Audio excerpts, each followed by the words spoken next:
Hi guys, so in this video I wanted to talk about different healing modalities and why certain techniques might not be working for you.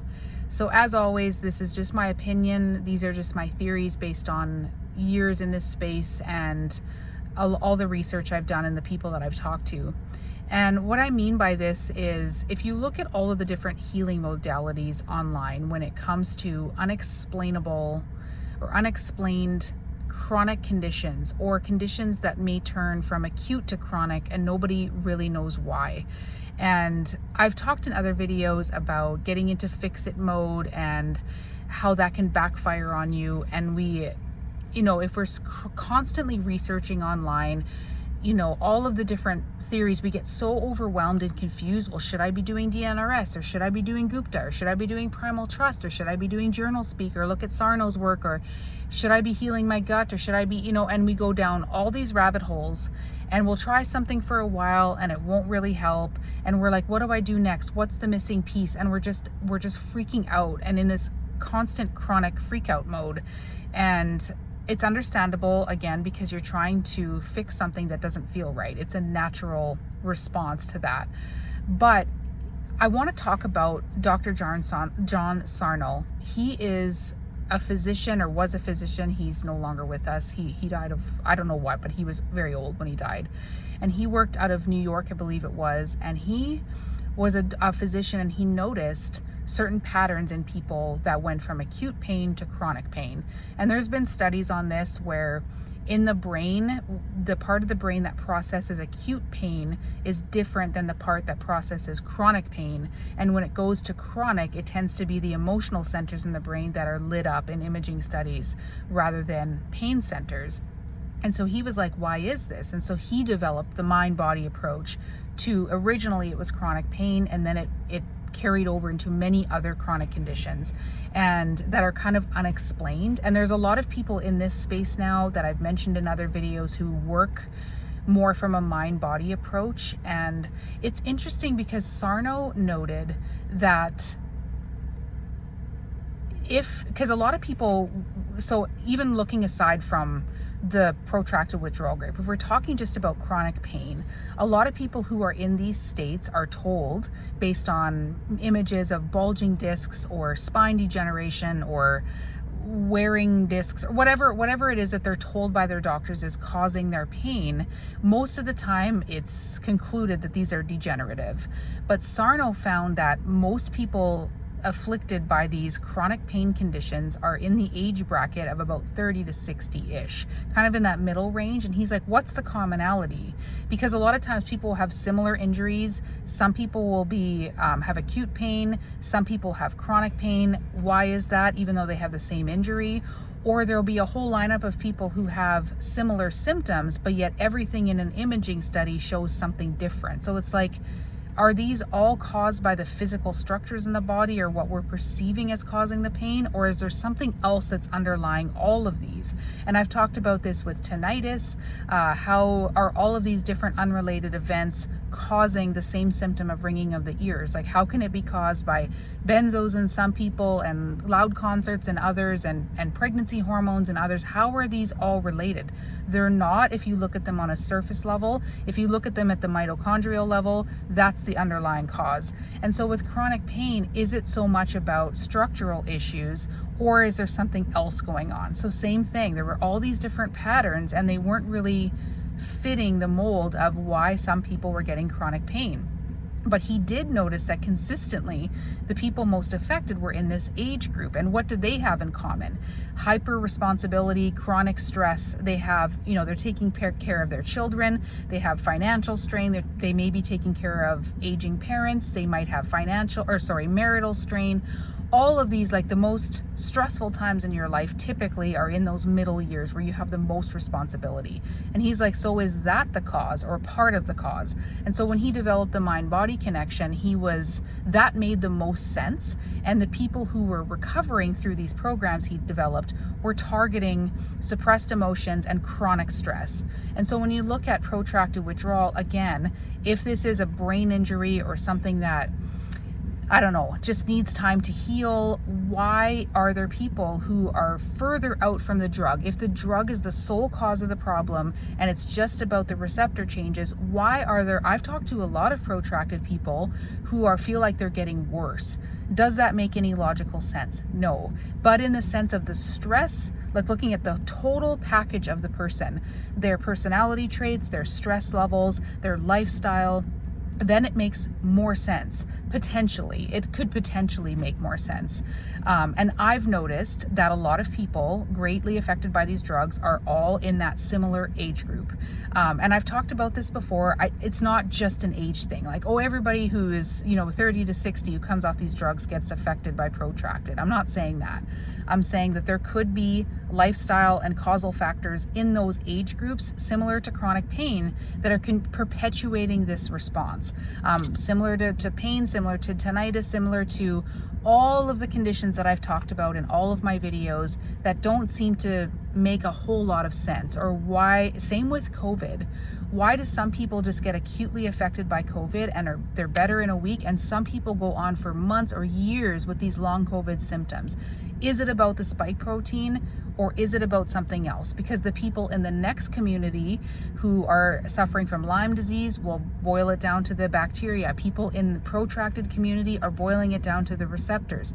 But why? Sorry, there's a fly flying around my face. And when I look at my own healing journeys and the times that I've healed, was I doing anything very specifically? Was I following a regimented program to recover? No. What was I doing? I was lowering my stress. I was trying to re-engage in life. I was off the forums. I had a purpose outside myself. So in my second withdrawal, it was my daughter. In my first withdrawal, it was, for me, I was trying to get out of debt, and I was really working towards financial freedom. So it kind of got me out of, I was like on this mission, so to speak. And this, I don't want this to sound oversimplified, but I also think that we overcomplicate some of these things in the community. And I've said this in other videos, because people will say, well, how do I get out of this chronic stress? How do I prevent these flares?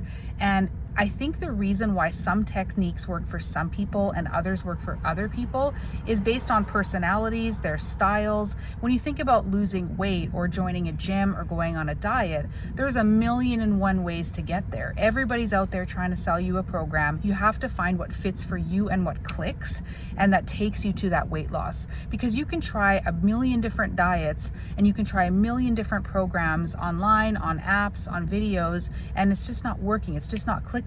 And then you find that one thing. Maybe it's, I don't know, the law of attraction and visualizing yourself, or saying to yourself over and over, doesn't matter what I eat, I maintain this beautiful physique, I have high metabolism, whatever. I've actually used that to lose weight in the past.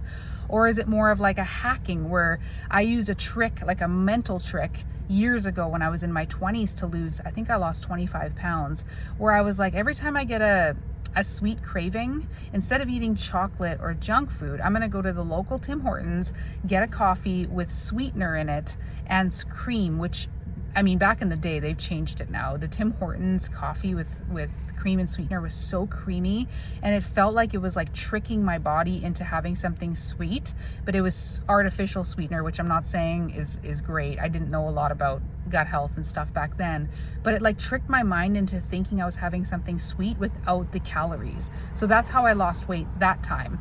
And again, it's kind of the similar, because people will say, well, DNRS doesn't work, or journal speak doesn't work, or re-engaging in life doesn't work. But it will work for some people. Like, every program will work for someone.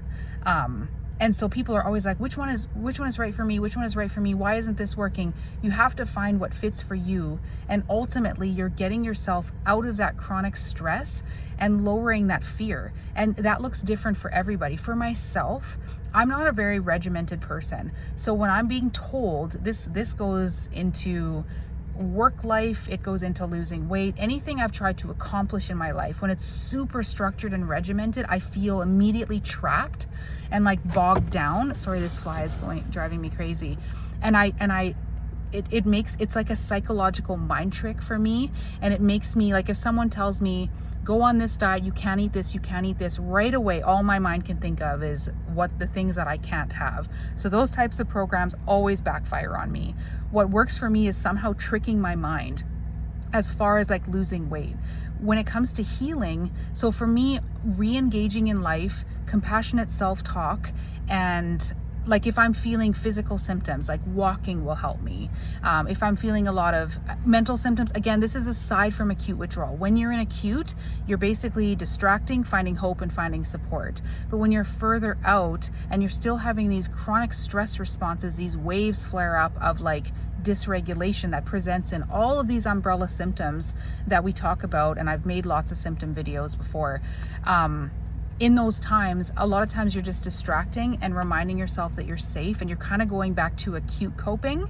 And then when it starts to kind of, your baseline rises again, or you go back into a window, I think those are the times to really start practicing, whether it's again a formal program like DNRS where you're lowering the stress response very regimentedly, or if you're like me where you're like, this is where I shut my phone off, I do the 7 types of rest, and I re-engage in life, which for me, because I'm a social extroverted type person, involves being around normal people, co-regulating, those types of things, because I've shared before that I'm still vulnerable to flares and setbacks. And in those times, whatever brings me out again back to my good baseline is those things. And it's all the same thing. It's lowering the stress response. It's teaching your brain and body safety again, but the path to that is different for everybody. And a lot of times this involves multiple things, because people will say, well, what supplement do I need to take? And a lot of times it's multiple things that contribute to that. And how you get there depends on your personality. And that's why I think trial and error, a lot of times you have to trial and error it. But for me, even now, if I all of a sudden tell myself in any area, weight loss or getting out of a flare or whatever, it's like, okay, I got to find the next thing. Like, what am I missing? What is the missing program? And it's usually not that. It's how do I respond best to getting myself out of that stress response? And I've learned this over the years through my own trial and error, my own patterns, and my own personality traits. And let me know if that makes sense to you, because this is just what I'm seeing. The more that I try, the more it backfires on me. And other people will say, I just typically in my life need very structured things to follow to get me to point B. Even in a job, I was always the type of person who liked to be the leader. I like to have total freedom. As long as my bosses trusted me and I knew what was expected, I needed to find my own path there. That's when I work the best and am the most productive. I have friends who like to be in the presence of management and leaders so that they stay on task, they have someone there to ask questions, they like their day planned out and structured, and that's how they perform best. And so it's the same type of thing. What works best for you? How do you lower your stress response? And start paying attention when you go into a window. And this is not about fear. It's not about looking back and saying, like, what caused a wave? What am I eating? Overall, what was I doing when I was in a window or preceding the window? And it can be random, and I understand that, but if you really dig deep, a lot of times it'll be I was on vacation, or I don't know, it could be anything where you were maybe more engaged with people, or you were, I don't know. Again, there's a million different things that could contribute to this, but just start paying attention, especially when you're far out from the drug, and just start to think, like, is it still the drug? The drug might have been the catalyst, but maybe there was something building up already, and now you're having to peel those back to get down to where you were before. That's just the way that I perceive it. And again, you're trying to lower the fear response in however that looks for you. So, but I think universally getting off the groups, and in every healing course I've ever taken, all of them say get out of the support groups. And I totally agree. And just start, and I was thinking of putting together maybe like a guide of all of the different ideas and hacks that I've used when I'm really feeling dysregulated that will bring me back to a good baseline. And things that even when I'm feeling a little bit better might perpetuate me to even deeper healing. So, just to give more concrete things to people, to outline maybe different hacks and ways of doing it, but ultimately it's figuring out what works for you. And that could be coming from a list like someone like I put together and referring you to more formal courses, or if you're like me, kind of figuring it out on your own, watching for patterns and really becoming self-aware and realizing kind of what puts you back into regulation and what tips you out of it again. Hopefully this makes sense. I feel like maybe I was rambling a little bit, but this is just something that I've noticed, and it makes, I think it's very interesting when you look at people who have really studied in depth things that go from acute to chronic, and pain is the best example because it's been studied the most, particularly by Sarno. This space is not studied as much or at all really, because the catalyst was pharmaceutical, and you know, we know how big pharma operates, and so it's not really understood. But I think it parallels these other things that have been more studied actually quite well, and makes more sense to me than the receptor theory. Because again, in the other chronic groups, when they boil it down to just one little theory or one little thing, it doesn't get them as far as this whole picture, lifestyle overhaul, so to speak. Let me know your thoughts on this and what you think, and if you can relate to this, and if you've noticed any patterns in yourself, and if it would be helpful to have maybe a more concrete guide or tips or something written up that could give you a huge long list of ways that you could maybe try things and see what works for you to kind of pull you out and get you more to a baseline level. Anyway, I hope you guys are doing okay, and I'll see you next time. Bye.